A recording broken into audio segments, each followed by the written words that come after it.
नमस्कार विद्यार्थियों, मैं हेमंत स्वामी हिंदी की ऑनलाइन कक्षा में फिर आपके समक्ष उपस्थित हूँ।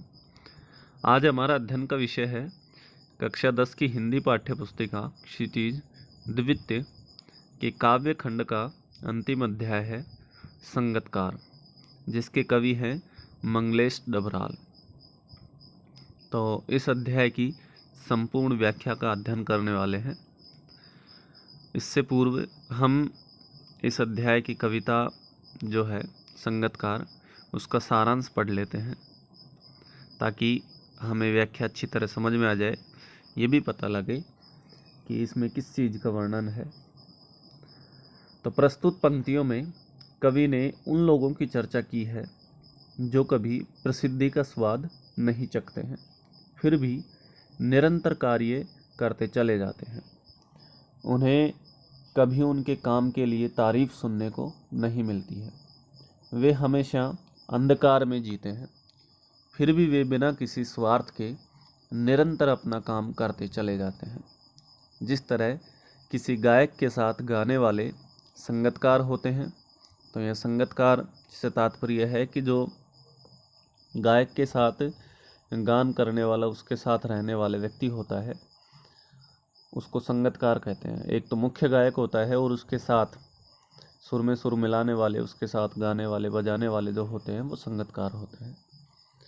तो संगतकार की बात पर ही यहाँ बताने का प्रयास किया गया है कि जिस तरह किसी गायक के साथ गाने वाले संगतकार होते हैं, सभी लोग गायक को जानते हैं, उसी की तारीफ करते हैं, परंतु कोई यह नहीं जानता कि उसके साथ कितने संगतकार हैं जो बिना किसी स्वार्थ के उसकी आवाज़ को दुर्बल नहीं होने देते हैं, कमज़ोर नहीं होने देते हैं, और उसकी आवाज़ का स्वर बुझने नहीं देते हैं, उसकी आवाज़ के स्वर को उठाते रहते हैं। जब जब गायक की आवाज़ लड़खड़ाने लगती है, तब तब संगतकार अपनी आवाज़ से गायक की आवाज़ को बांध लेते हैं और उसे बिखरने नहीं देते। कभी कभी तो उन्हें जानबूझकर खराब गाना पड़ता है, बुरा गाना पड़ता है कि कहीं उनकी आवाज़ गायक से अच्छी न हो जाए। वह ऐसा सिर्फ इसलिए करता है क्योंकि मुख्य गायक की प्रसिद्धि में कोई कमी ना आ जाए, जबकि उसे कोई खुद नहीं पहचानता है, न ही उसे मान सम्मान मिलता है। फिर भी वह निरंतर बिना किसी स्वार्थ के अपना काम करता रहता है और संगतकार जो है वो मुख्य गायक के साथ तुक और लय मिलाता रहता है। तो अब इसका प्रथम काव्यांश है। तो इसमें भाषा शैली की बात करें तो भाषा जो है वो इसमें तत्सम तद्भवयुक्त खड़ी बोली हिंदी है। छंद इसमें कोई है नहीं, मुक्त छंद रचना है ये, और गुण इसमें माधुर्य, रीति वैदर्भी, लक्षणा और अभिधा दोनों शब्द शक्ति का प्रयोग हुआ है। अलंकार जो जो आएंगे वो मैं आपको बताता हुआ चलूँगा। देखिए, प्रथम काव्यांश देखते हैं कि मुख्य गायक के चट्टान जैसे भारी स्वर का साथ देती वह आवाज़ सुंदर कमज़ोर कांपती हुई थी।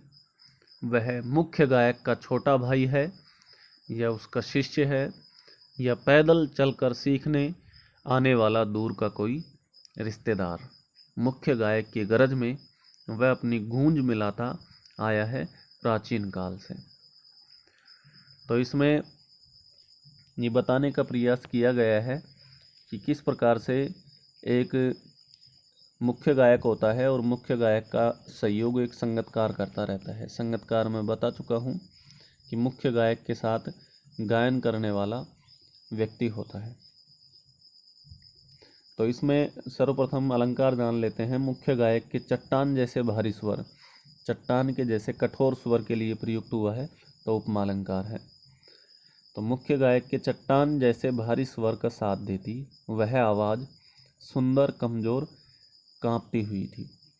इसमें कवि ने स्पष्ट किया है कि गायन में मुख्य गायक का साथ देने वाले संगतकार के महत्व पर प्रकाश डाला है कि जब मुख्य गायक का स्वर चट्टान जैसा भारी हो जाता है, तब एक सुंदर, कमजोर, कांपती हुई आवाज़ उससे मिलकर उस आवाज़ के भारीपन को कम कर देती है। तो संगतकार की आवाज़ को यहाँ कांपती हुई और महीन आवाज़ बताई है, किंतु वह आवाज़ मधुर है, जो उसके मुख्य गायक के चट्टान के समान भारी स्वर को कम कर देती है, अर्थात उसके भारीपन को कम कर देती है, मधुर बना देती है।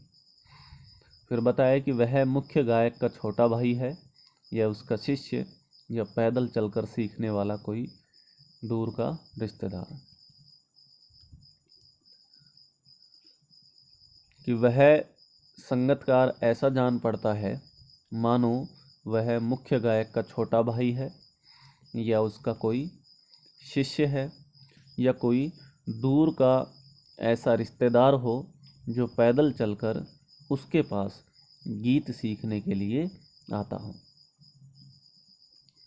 कि मुख्य गायक की गरज में वह अपनी गूंज मिलाता आया है प्राचीन काल से, और ऐसा प्रतीत हो रहा है, ऐसा उसके व्यवहार से जान पड़ता है कि वह संगतकार बहुत लंबे समय से, प्राचीन काल से अर्थात लंबे समय से मुख्य गायक की ऊंची व गंभीर आवाज़ में अपनी गूंज मिलाता आ रहा है, अर्थात इसी प्रकार से उसके भारीपन के स्वर को कम करता आ रहा है, अपने मधुर स्वर को उसके साथ मिलाता आ रहा है।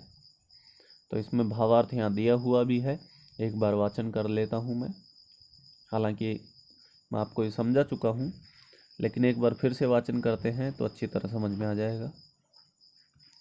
कवि अपनी इन पंक्तियों में कहता है कि जब मुख्य गायक अपने चट्टान जैसे भारी स्वर में, तो यहाँ मैं बता चुका हूँ उपमा अलंकार है, चट्टान के समान भारी आवाज़ में या भारी स्वर में गाता है, तब संगतकार हमेशा उसका साथ देता है।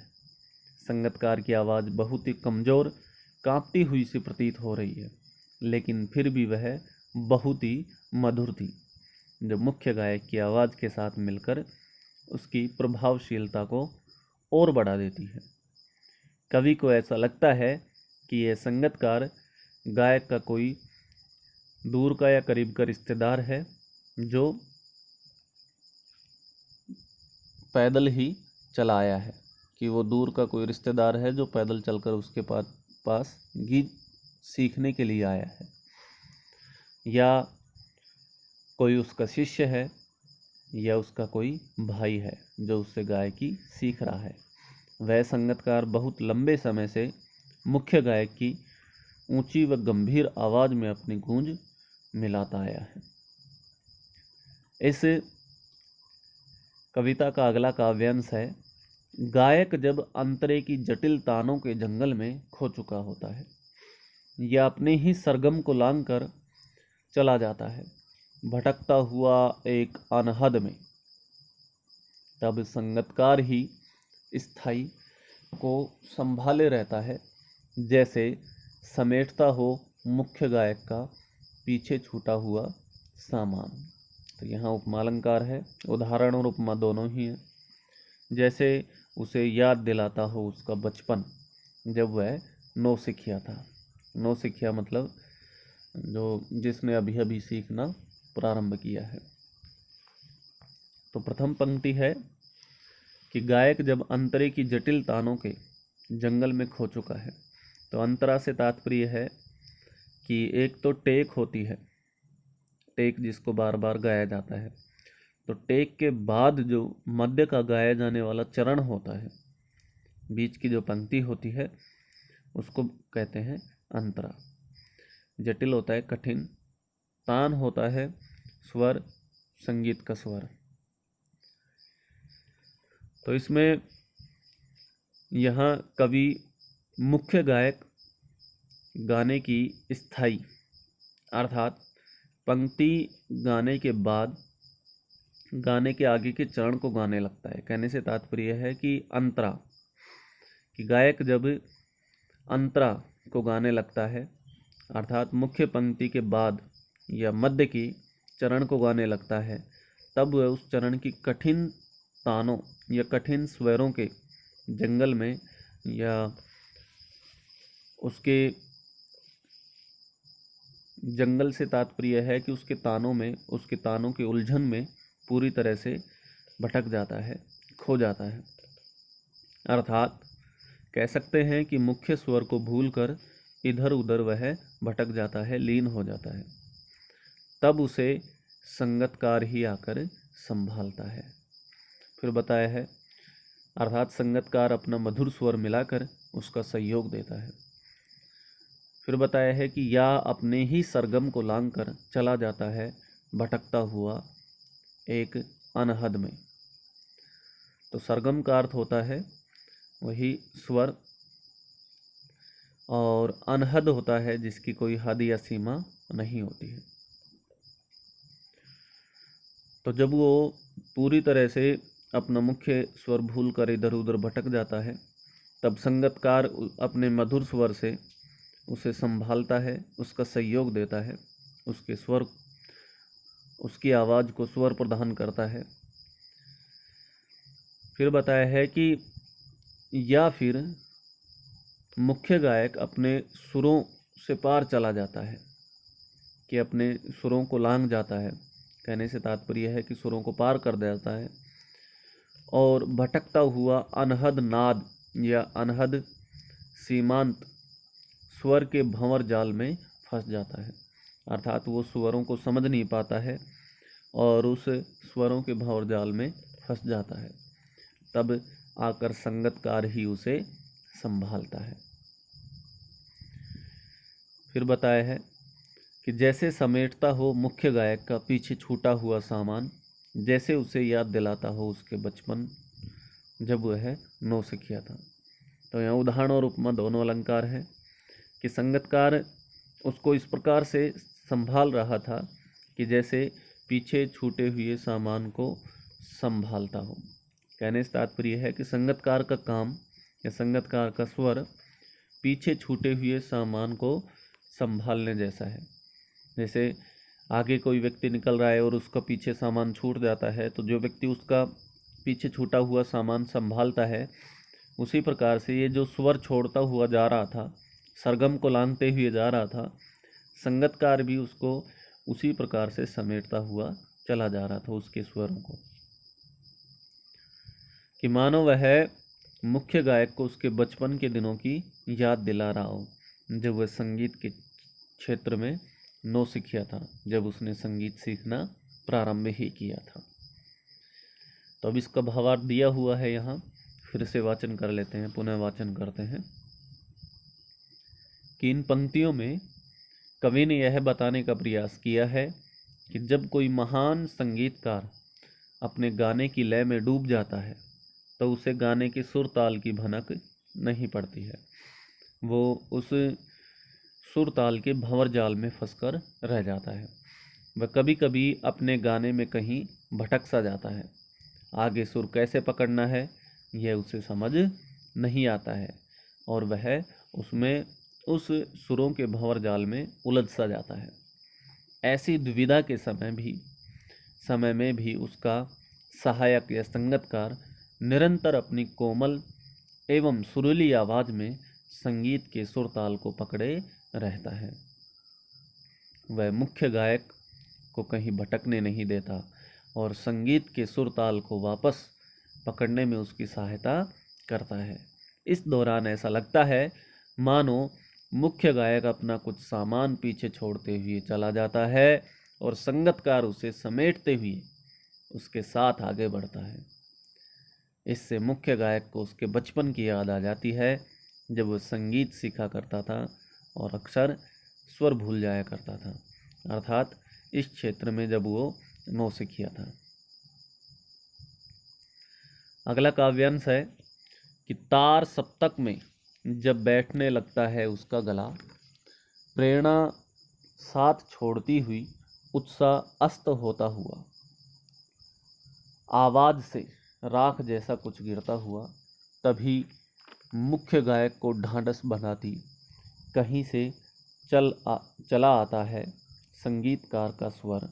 कभी कभी वह यूं ही दे देता है उसका साथ, यह बताने के लिए कि वह अकेला नहीं है और यह कि फिर से गाया जा सकता है गाया जा चुका राग। तो इसमें तार सप्तक से तात्पर्य है कि सरगम के या जो संगीत के जो ऊंचे स्वर हैं उनको तार सप्तक कहा गया है। कि तार सप्तक में जब बैठने लगता है उसका गला प्रेरणा साथ छोड़ती है। प्रेरणा अर्थात आगे बढ़ने की जो इच्छा शक्ति होती है। उत्साह अस्त होता है। तो उत्साह में रूपक अलंकार है। उत्साह रूपी सूर्य अस्त होने लगता है अर्थात उसका उत्साह धीरे धीरे खत्म होने लगता है। आवाज से राख जैसा कुछ गिरता हुआ, कि जिस प्रकार से राख बुझी हुई रहती है उसी प्रकार से उसका स्वर भी बुझने लग जाता है, कमजोर क्षीण मंद होने लग जाता है। तो यहाँ उपमा अलंकार है। तभी मुख्य गायक को ढाढ़स बंधाती। तो इसका अर्थ देखते हैं कि कवि कहते हैं कि जब मुख्य गायक तार सप्तक में गाता है, कि सरगम के ऊंचे स्वर में गाने लगता है, तब उसका गला तेज स्वर में गाते गाते बैठ जाता है अर्थात उसका गला धीरे धीरे मंद हो जाता है और उसकी गाने की इच्छा समाप्त होने लगती है। कि प्रेरणा साथ छोड़ती हुई, कि उसका उत्साह रूपी सूर्य अस्त हो जाता है। कहने से तात्पर्य है कि उसका उत्साह धीरे धीरे नष्ट होने लग जाता है। जैसे सूर्य धीरे धीरे अस्त होता है उसी प्रकार से इसका रूपक के साथ बताया है कि उसका उत्साह रूपी सूर्य अस्त हो रहा है अर्थात उत्साह उसका धीरे धीरे नष्ट हो रहा है और उसकी प्रेरणा अर्थात इच्छा शक्ति जो है वो भी कम होती जा रही है, समाप्त होने लगती है। कि आवाज से राख जैसा कुछ गिरता हुआ, तभी मुख्य गायक को ढाढ़स बंधाती कहीं से चला आता है संगीतकार का स्वर।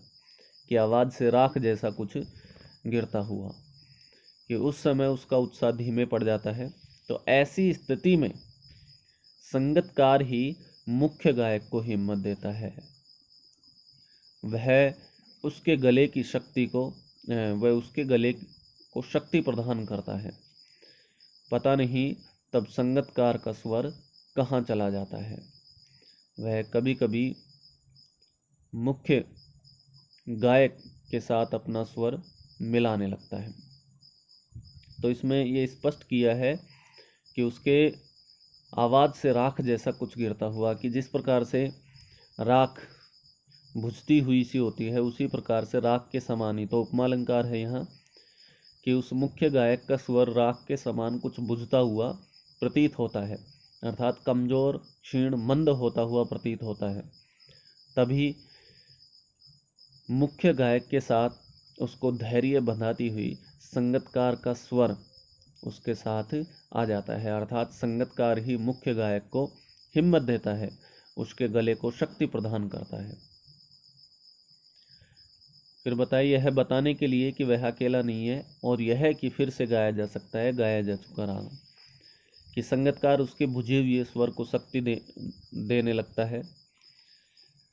कि पता नहीं तब संगीतकार का स्वर कहाँ से चला आता है, पर वह कभी कभी मुख्य गायक के साथ अपना स्वर इसलिए मिला देता है ताकि मुख्य गायक को अकेलेपन का एहसास न हो। कि यह बताने के लिए कि वह अकेला नहीं है, कि उसके साथ संगीतकार भी है, कि मुख्य गायक को एहसास न हो कि वह अकेला है, वह उसका साथ देता है। वह यह भी बताता है कि जिस राग को हम गा चुके हैं उसे फिर से गाया जा सकता है। तो इसका भावार्थ पुनर्वाचन कर लेते हैं। कि इन पंक्तियों में कवि कहता है कि जब मुख्य गायक ऊंचे स्वर में गाता गाता थक जाता है और उसके अंदर गाने की इच्छा एवं ऊर्जा समाप्त हो जाती है, उसका उत्साह रूपी सूर्य अस्त हो जाता है, उसके स्वर नीचे आने लगते हैं, तब उस वक्त मुख्य गायक का हौसला बढ़ाने और उसके स्वर को फिर से ऊपर उठाने के लिए सहायक का स्वर पीछे से सुनाई देता है। यह सुनकर मुख्य गायक में फिर से ऊर्जा का संचार हो जाता है और वह अपनी धुन में गाता हुआ चला जाता है। कभी कभी तो वह सिर्फ इसलिए गाता है मानो मुख्य गायक को यह एहसास दिला रहा हो कि वह अकेला नहीं है, और कभी कभी एक राग को दोबारा भी गाया जा सकता है। इसका अगला काव्यांश है, और उसकी आवाज में जो एक हिचक साफ सुनाई देती है या अपने स्वर को ऊंचा न उठाने की जो कोशिश है, उसे विफलता नहीं उसकी मनुष्यता समझना चाहिए। तो इस पंक्ति में संगतकार के त्याग बलिदान का वर्णन किया है। ये बताया है कि और उसकी आवाज़ में जो एक हिचक अर्थात संकोच साफ सुनाई देती है, अर्थात वह उसके साथ गाता रहता है लेकिन वह अपने आप को मुख्य गायक से ऊपर नहीं उठाना चाहता, अपनी पहचान मुख्य गायक से ऊपर नहीं बनाना चाहता है, इसलिए वह अपने स्वर को दबा देता है। और यह उसकी विफलता नहीं है, यह उसकी मानवता है। तो इसका पूर्ण व्याख्या पढ़ते हैं। और उसकी आवाज़ में जो एक हिचक साफ सुनाई देती है, हिचक अर्थात संकोच, कि जब संगतकार मुख्य गायक के पीछे पीछे गाता है तो उसके आवाज़ में स्पष्ट रूप से एक संकोच दिखाई पड़ता है, हिचक सुनाई देती है अर्थात संकोच दिखाई पड़ रहा है। वह कोशिश करके अपनी आवाज़ को कभी भी मुख्य गायक की आवाज़ से ऊपर उठने नहीं देता है। यह उसकी विफलता या असफलता नहीं है कि वह अपने स्वर को मुख्य गायक के स्वर से ऊंचा नहीं जा रहा है, यह उसकी असफलता नहीं है। यह तो उसकी मनुष्यता ही है कि वह शक्ति और प्रतिभा से पूरित होते हुए भी, कि उसमें इतनी शक्ति है और प्रतिभा भी है कि वह मुख्य गायक से ऊपर अपना स्वर ले जा सके, लेकिन वह मुख्य गायक के लिए अपने स्वर का बलिदान कर देता है, अपने गुरु के लिए, उस्ताद के लिए अपने स्वर का बलिदान कर देता है। और उसके इसी भाव को हमें समझना चाहिए, मनुष्यता के भाव को, मानवता के भाव को। तो यहाँ भावार्थ दिया हुआ है, इसका पुनर्वाचन करते हैं कि इस पंक्ति में कवि ने एक सहायक या संगतकार के त्याग को दिखाया है, स्पष्ट किया है, जो खुद की प्रसिद्धि एवं मान सम्मान की परवाह किए बिना मुख्य गायक के साथ गाता चला जाता है। इसे इस बात की चिंता भी रहती है कि कहीं वह मुख्य गायक से ज़्यादा अच्छे स्वर में तो ना गा देगा, और इसी कारणवश उसकी आवाज़ में एक संकोच या हिचक साफ सुनाई देती है। वह हमेशा अपनी आवाज़ मुख्य गायक से धीमी रखने की कोशिश करता है एवं अपनी आवाज़ को मुख्य गायक की आवाज़ से ज़्यादा उठने नहीं देता है। इसे उसकी विफलता या असफलता नहीं कह सकते, बल्कि उसका बड़प्पन एवं मनुष्यता समझा जाना चाहिए कि वह शक्ति और प्रतिभा से पूरित होते हुए भी अपने उस्ताद को महत्व देने की कोशिश करता रहता है। हमें उसके इस हृदय के भाव को समझना चाहिए। तो इस प्रकार से संगतकार कविता की संपूर्ण व्याख्या का अध्ययन हम कर चुके हैं। अगले वीडियो में इसके सभी प्रश्नोत्तर को हल करते हैं। धन्यवाद।